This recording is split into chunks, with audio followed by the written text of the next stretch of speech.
The mob's roar came first, echoing through Marcus's phone as hashtags flooded the screen, each one a blade slicing into his reputation.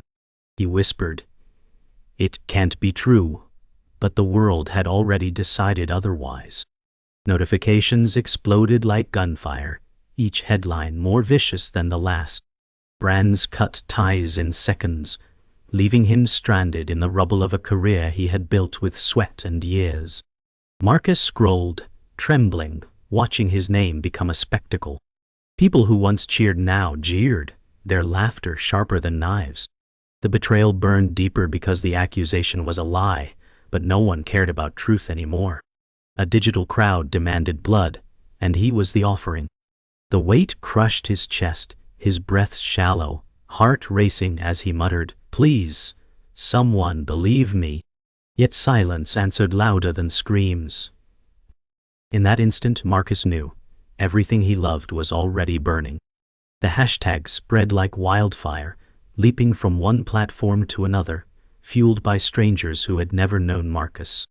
He whispered, "They don't even know me," but his protest was swallowed by the roar of the crowd. His once loyal followers turned their backs with ruthless efficiency, abandoning him in silence. Each ding of his phone delivered another cruel verdict, another stranger eager to destroy him. Marcus thought of his career, his friends, the life he had built, and felt it crumble in seconds. His chest tightened, fear mixing with disbelief.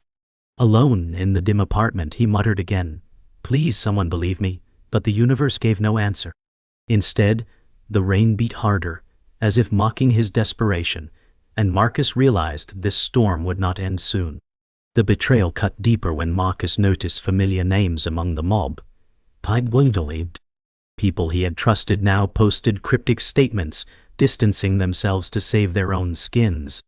"So even you," he muttered, eyes scanning the screen, his throat tight. His phone buzzed with more notifications, each one hammering his coffin shut. The laughter online was cruel, gleeful, relentless. He wanted to fight back, to scream the truth, but his fingers froze. Fear anchored him, reminding him that the mob demanded silence, not defense. Every headline screamed guilt, and every comment mocked his fall. Marcus's body sagged, weight crushing his spirit, as he realized betrayal was more painful than lies. He wasn't just losing his career, he was losing himself. Silence from his family weighed heavier than the mob's noise. Marcus dialed once, twice, 3 times, but no answer came. "Why won't you pick up?" he pleaded into the empty air, his voice cracking. He had hoped for a lifeline, but all he found was more silence, a void louder than accusations. The phone slipped from his hand, clattering onto the floor as tears burned his eyes. He pressed his palms to his face, wishing he could disappear into the shadows of the room. Rain lashed against the window, thunder rumbling like laughter of unseen judges. Every unanswered call felt like betrayal, cutting deeper than strangers' words. Marcus whispered, "Even you've left me," and for the first time he truly felt alone. The storm outside mirrored the chaos in his life. Marcus stumbled toward the mirror, eyes red, skin pale, staring at a stranger. "Who are you now?" he whispered. The reflection offered no comfort, only a ghost of the man he used to be. He saw accusations written across his face, shame carved into every line. His chest heaved, breaths ragged, as though the walls were closing in. The world had reduced him to a villain in a story he never wrote. He struck the mirror with his fist, a crack spreading like a scar across his reflection. Blood trickled down his knuckles, pain reminding him he was still alive. But survival felt cruel, a punishment, as Marcus muttered, "It's already over." Morning light broke through the blinds, but Marcus felt no warmth, only the weight of yesterday's firestorm. He sat at the kitchen table, staring at a photo pinned to the fridge, himself on stage, smiling, alive, adored. He whispered, "That was me." The man in the picture seemed unreachable, a relic from another lifetime. Coffee sat cold in his mug, untouched, steam long gone, like his sense of safety. He replayed memories of laughter, applause, the joy of sharing his craft. Every cheer had once lifted him higher, now every echo mocked his fall. His fingers traced the edges of the photo, trembling with grief. "I just wanted to make people happy," Marcus muttered, voice cracking. The silence answered with cruel honesty. Joy had been replaced with judgment, and his name carried only poison now. Marcus scrolled through old recordings on his laptop, watching clips of packed shows where crowds once roared his name. He leaned closer, whispering, "They loved me once." His voice shook, both proud and broken. The screen glowed against his hollow face, illuminating memories of the man he used to be. Each video was a reminder of how quickly joy could turn to ash. His chest tightened as he imagined the very same fans now typing venomous comments. He shut the laptop abruptly, the sound echoing like a door slamming on his past. Tears welled, unspilled, trembling in his eyes. "I was never enough for them," Marcus muttered. His career, his identity, all reduced to a viral headline. The applause that had once defined him was now only a cruel ghost. In a drawer, Marcus found an old notebook filled with scribbles of dreams, goals, and lyrics never performed. His handwriting was messy but alive, full of hope. He whispered, "I wanted so much more." Each page carried fragments of a man who had believed in tomorrow. Now, tomorrow felt like a curse. He ran his hand across the ink-stained paper, as though he could feel the optimism of his past self. The contrast was unbearable. The mob had not just stolen his reputation. They had stolen the dreamer inside him. "Why did I believe I mattered?" he asked, the words thick with grief. He pressed the notebook to his chest, as though clinging to a lifeline. But even hope felt fragile, brittle, ready to crumble in his hands. On his desk lay a framed picture of Marcus with his closest friend, Alex, the defender who once called him brother. He picked it up, staring at their wide grins frozen in time. "Where are you now?" Marcus whispered. The memory stabbed deeper than strangers hate, the absence of loyalty. He remembered Alex's promise to always stand by him, words that had felt like armor. Now the silence felt like betrayal. The room seemed to close in, walls suffocating. He slammed the frame face down, glass rattling against the desk. "Was it all fake?" he muttered, teeth clenched, heart breaking. The storm outside had eased, but inside, the storm only grew. Marcus longed for a voice to fight for him, but the only sound left was silence. Night came and Marcus stood on his balcony, staring at the city lights that once felt full of promise. The skyline glowed indifferent, thousands of lives carrying on while his world burned. He leaned against the railing, whispering, "Do they even care?" The chill of the wind bit his skin, but the real cold was inside him. He remembered walking these streets with fans cheering, his name spoken with pride. Now it was cursed, spat with venom. The silence of his empty phone cut deeper than any insult. He exhaled sharply, mist vanishing in the air, his chest heavy. "I'm not who they say I am," Marcus said to the night, but no one answered. The city roared on, oblivious as Marcus realized how small and alone he had become. Marcus woke to another avalanche of headlines. Sponsors had issued statements overnight, each cutting ties with swift precision. "We cannot be associated," one post declared, the words stabbing like knives. His chest tightened as he whispered, "I gave them everything." Memories of smiling brand meetings turned sour in an instant. The silence from allies spoke louder than contracts shredded by cowardice. His phone buzzed again, a new headline flashing his downfall across every platform. The apartment walls seemed to echo with betrayal, every shadow a reminder of abandonment. Marcus clenched his jaw, rage mixing with despair. He whispered, "I'm disposable to them." His hands shook, not with fear but with the weight of being erased. The mob had won another round, and Marcus felt himself sinking deeper into the storm. Marcus tried reaching out to colleagues, dialing one familiar number after another. Each call went unanswered, each silence more deafening than the last. "Just one voice," he pleaded, staring at the phone, desperation cracking his voice. His chest heaved as he thought of all the times he had celebrated with these same people, their laughter once genuine. Now, their absence screamed betrayal. The mob's shadow stretched into every corner of his life, leaving no room for loyalty. His hand trembled as he ended another failed call, phone clattering onto the couch. The weight pressed down harder. He muttered, "They've erased me already." Marcus knew the truth. Silence was survival for them, but a death sentence for him. Alone he sat frozen, his world shrinking into isolation. That evening, Marcus ventured outside. Hood pulled low, but whispers followed like ghosts. A couple across the street recognized him, their voices sharp. "That's him," one hissed, eyes filled with disgust. Marcus's chest tightened, his pulse racing. He walked faster, but every step echoed accusation. He remembered once stopping for photos, fans smiling, children laughing. Now those same streets branded him a villain. His reflection in the shop window looked like a wanted man, not the performer he once was. He muttered, "I didn't do this, but the city didn't care." Each stare was another stone thrown, every whisper louder than his defense. Shame crawled across his skin, leaving him hollow. For the first time, Marcus feared the crowd not online, but in the streets around him. Late at night, old posts began resurfacing, twisted out of context. Screenshots painted Marcus as a monster he never was.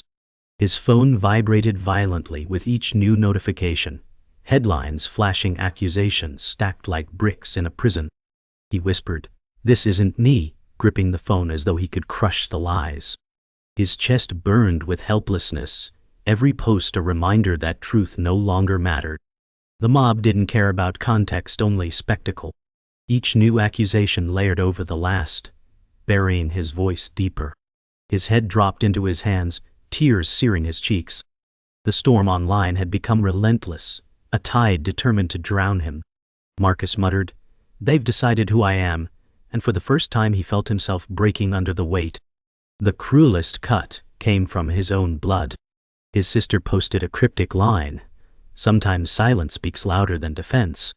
Marcus read it over and over, stomach twisting. "Even you," he whispered, voice hollow. The words confirmed what he had feared. His family had chosen distance. Betrayal from strangers stung, but betrayal from family shattered him. He pressed the phone to his chest, heart aching. The silence of his loved ones echoed louder than any mob. Tears blurred his vision as he muttered, "I'm already dead to them." The storm outside lashed against the window, as though the world mocked him. Alone, Marcus felt the final threads of his old life snapping one by one, leaving nothing but ruin behind. Marcus lay awake, eyes bloodshot, scrolling through endless hate until one message froze him. It was from Daniel, an old colleague. "Check your receipts." His chest tightened as he opened the file attached. The documents glowed against the dark, showing clear evidence, time-stamped transactions that disproved the accusation entirely. Marcus whispered, "This proves it." His heart raced, hope flickering for the first time in weeks. Every claim, every viral lie, dismantled by cold, undeniable truth. Yet fear gnawed at him. Would anyone care about truth when the mob craved blood? He muttered, "If I share this, will it matter?" The silence pressed back, but his grip on the phone tightened. For the first time he had a weapon, the truth. But truth felt fragile in a world that had already judged him guilty. The receipts revealed something worse: betrayal. The transactions linked not to Marcus, but to Liam, his former manager, the man he once trusted like family. Marcus's jaw clenched as he muttered, "You did this." Memories flooded back, moments of laughter, handshakes, promises of loyalty. It all felt poisoned now, a mask hiding envy and greed. Liam had shifted blame to save himself, feeding Marcus to the mob while shielding his own image. Rage built in Marcus' chest, hot and suffocating. "You ruined me," he whispered into the empty room, voice cracking. His reflection in the laptop screen looked like a ghost staring back, hollow and furious. For the first time, Marcus's despair twisted into fire. He had found the true betrayer, and the discovery shook him to his core. He scrolled further, finding emails, hidden exchanges that painted Liam as the enabler who had carefully orchestrated his downfall. Each message dripped with calculation, proof that Marcus had been framed for convenience. His chest heaved as he muttered, "They destroyed me for nothing." Fear mixed with fury, fear that the mob would never believe, fury at being sacrificed. He slammed the laptop shut, breath ragged. The silence of the room felt like a cage. His fingers twitched as though they ached to scream the truth online. Yet doubt poisoned his mind. If the mob didn't believe, he'd fall harder. Marcus whispered, "Do I fight or do I vanish?" The truth was his weapon, but it could also be his executioner. The choice clawed at his soul. Marcus replayed every betrayal in his mind. The silence of friends, the family's distance, the mob's hunger. Yet here lay undeniable proof, receipts that showed him innocent. He muttered, "What if no one listens?" His voice cracked, carrying the despair of weeks. He imagined posting the evidence, comments pouring in, not of apology but of mockery. In a world driven by outrage, truth felt weaker than lies. He gripped the papers, shaking, torn between hope and dread. The storm outside calmed, but inside, his storm raged hotter than ever. "This could save me," he whispered, "or destroy me again." Marcus felt trapped between redemption and ruin, the weight of the decision crushing him. For the first time, he realized survival was no longer just about innocence, it was about courage. At dawn, Marcus stepped onto the balcony, clutching the phone with receipts loaded. The city glowed awake, indifferent to his choice. He whispered, "Do I tell them?" His hands shook, the decision weighing like lead. This evidence could rewrite his story, expose Liam, and silence the lies, but only if the mob cared to listen. He imagined headlines flipping, apologies too late, his career still ashes. His breath fogged in the morning air as he stared at the horizon. "I didn't deserve this," Marcus muttered, his voice steady for the first time. Whether the world accepted it or not, the truth was his. And as the sun broke over the skyline, Marcus realized the twist. His ruin had been crafted, not earned. For the first time, he felt the faint spark of defiance.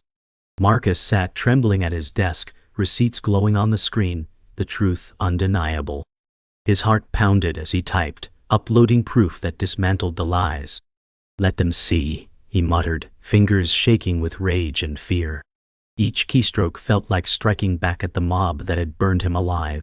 As the files went live, his chest heaved, a mix of liberation and terror. The silence in his apartment felt deafening, waiting for the world's response. He whispered, "They'll know it wasn't me." But his voice betrayed doubt, his eyes glassy with exhaustion. He pressed send, sealing his fate. Whether the mob believed or not, Marcus had chosen defiance over silence. For the first time he had fought back, but the storm that followed would be unlike anything before. The backlash was instant. Notifications erupted like fireworks, but instead of applause came venom. "Liar," one comment screamed, another, "Too late." Marcus clutched his chest, breath shallow, eyes scanning insults that drowned his proof. He muttered, "They don't care." The mob mocked the evidence, twisting even truth into spectacle. Screens glowed with denial, strangers calling him manipulative, desperate, finished. His hands shook, rage spilling into tears. The truth was not enough. The mob wanted ruin, not justice. Marcus whispered, "You'd rather see me burn than be right." His voice cracked, his body trembling with fury. He slammed his fist onto the desk, rattling the frame. The storm outside had passed, but inside, Marcus was consumed by fire. The battle had begun, and he had no shield left. He couldn't take it anymore. Marcus started a live stream, his face gaunt, eyes bloodshot, voice shaking but fierce. "You wanted my truth. Here it is." His words tumbled out, raw and unfiltered.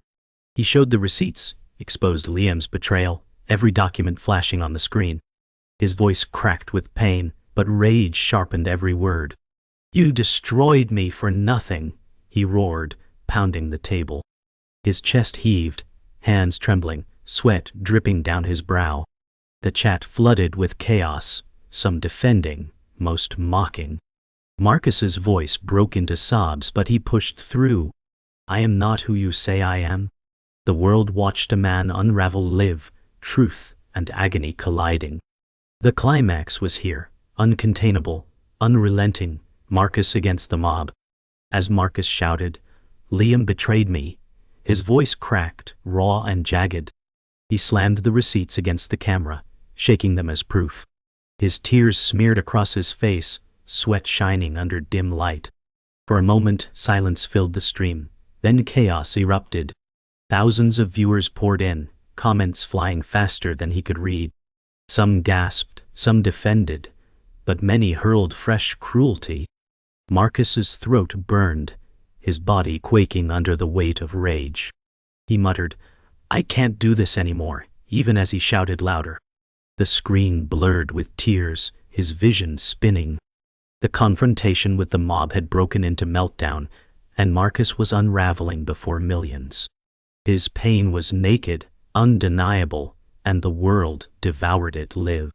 Marcus collapsed forward, head in his hands, sobs tearing through him as the livestream continued.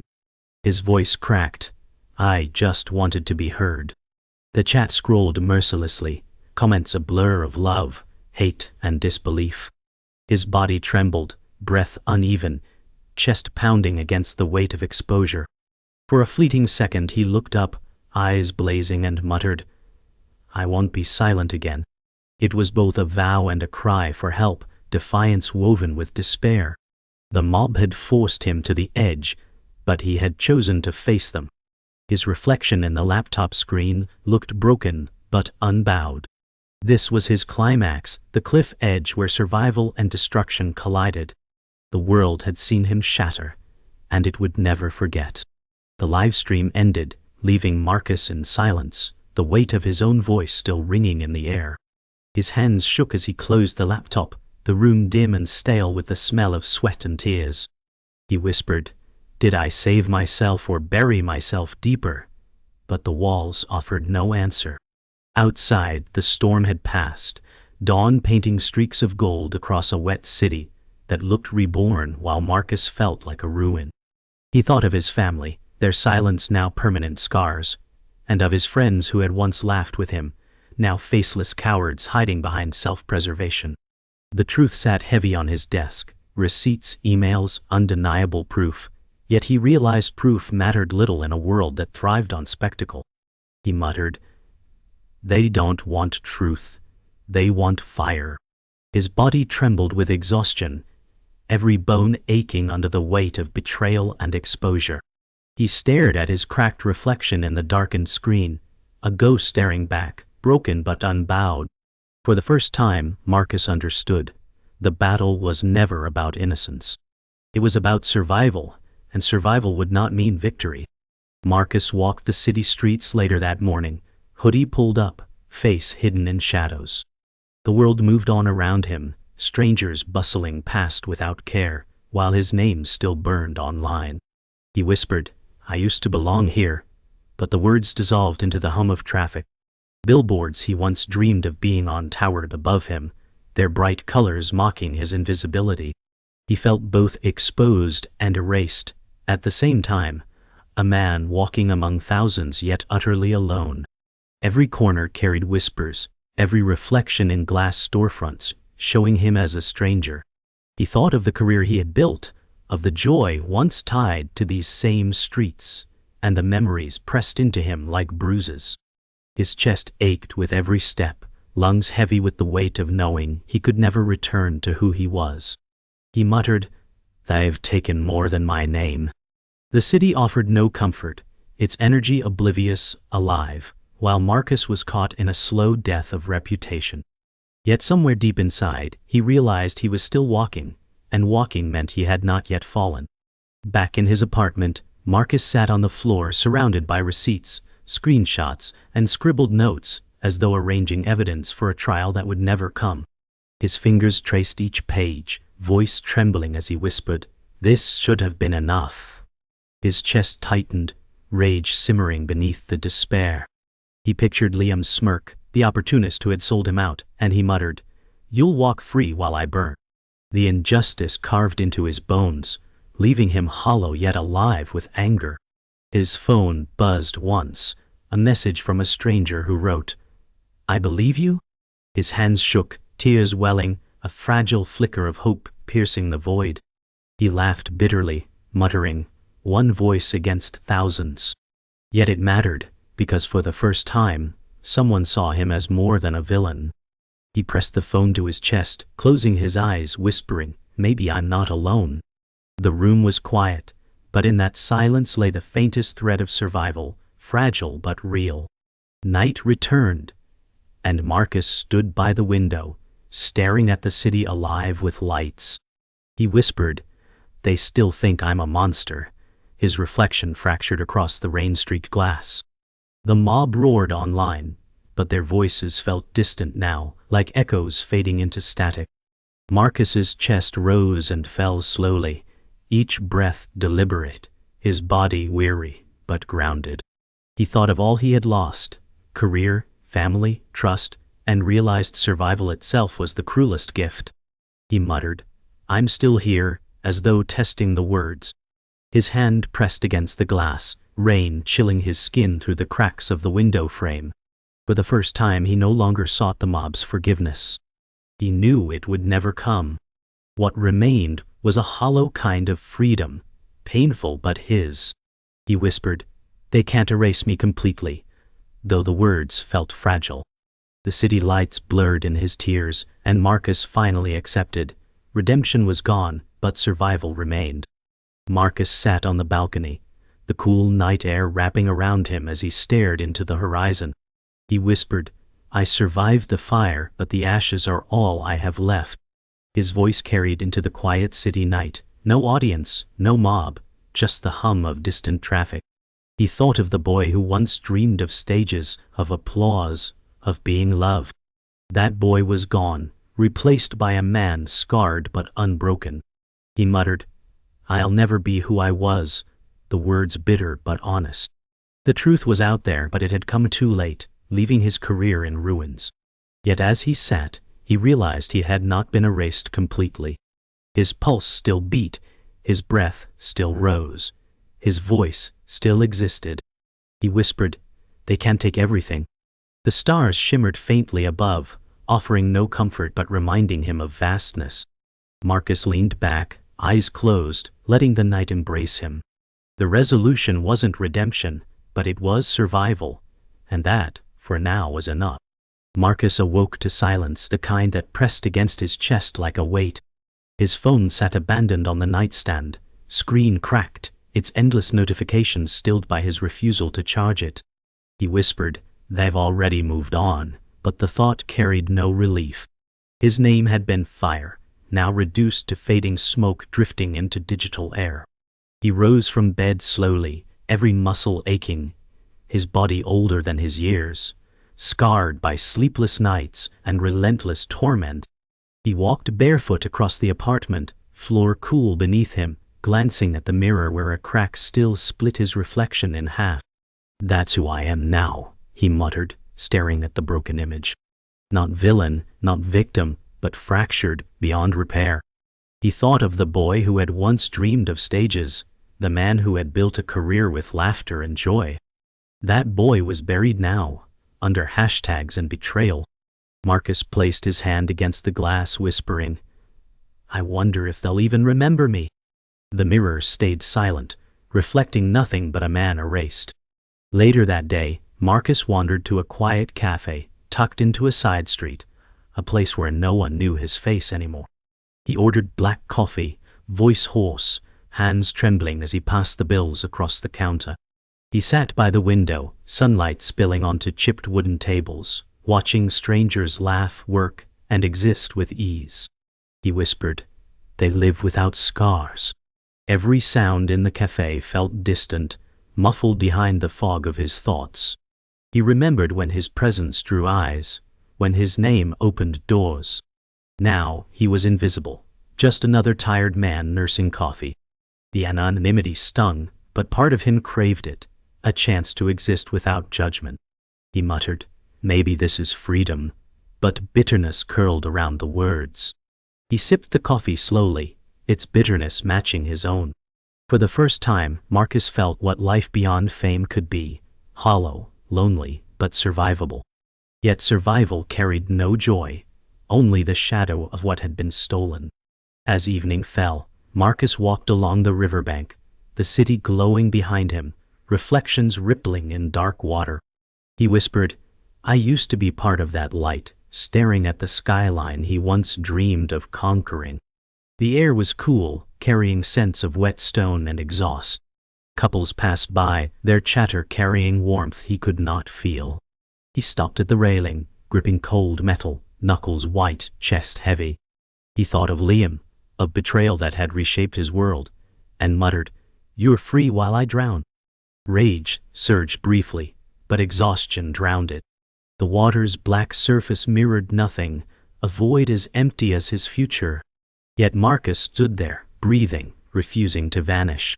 He whispered, "I am still here," and the words felt defiant even if no one heard them. The river flowed indifferent, carrying his reflection away. In that moment, Marcus understood. Survival itself was his last rebellion. Back in his apartment, Marcus sat with his notebook open, the same one filled with dreams he once cherished. He flipped through pages of lyrics, sketches of ideas, fragments of the man he used to be. His fingers paused on one line scribbled years ago. "They can't take my voice." He whispered it aloud, the words trembling but alive. His chest tightened, tears filling his eyes, but for the first time they were not tears of despair, but release. He muttered, "They silenced my name, but not me." He picked up a pen, scrawling shaky words onto a blank page, reclaiming a piece of himself. Each stroke felt like defiance, fragile but real. He whispered, "This is mine," as the page filled slowly with life again. For the first time since the storm began, Marcus allowed a flicker of hope to touch him.